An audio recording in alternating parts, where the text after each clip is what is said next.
Hello, nga po pala si Luis yung Bimang Rubang at ang itatakil po natin ngayong araw ay ang Psalm chapter 119 verse 113. Ang kahalagahan ng pagkakaroon ng isang isip na devotion sa Diyos at sa kanyang salita ay pinapahayag ng salmista ang kanyang paghamak sa mga taong may dalawang pag-iisip. Ibig sabihin sila ay nag-aalinlangan o nag-aalinlangan sa kanilang pangako sa Diyos. Sa halip, pinapahayag ng salmista ang kanyang pag-ibig sa batas ng Diyos.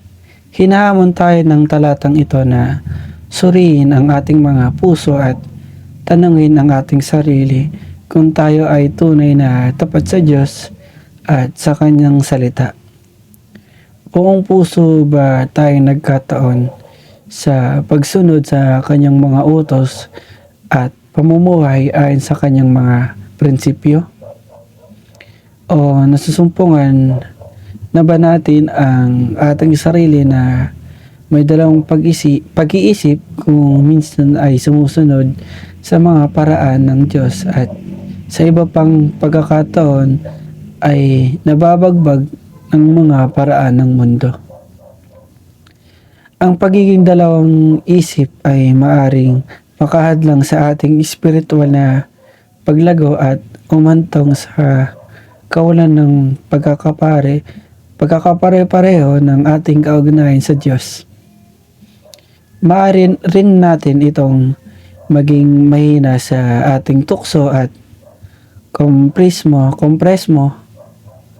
Kaya naman, napakahalaga para sa atin na linangin ang isang malalim na pag-ibig sa batas ng Diyos at sikaping mamuhay na naaayon dito.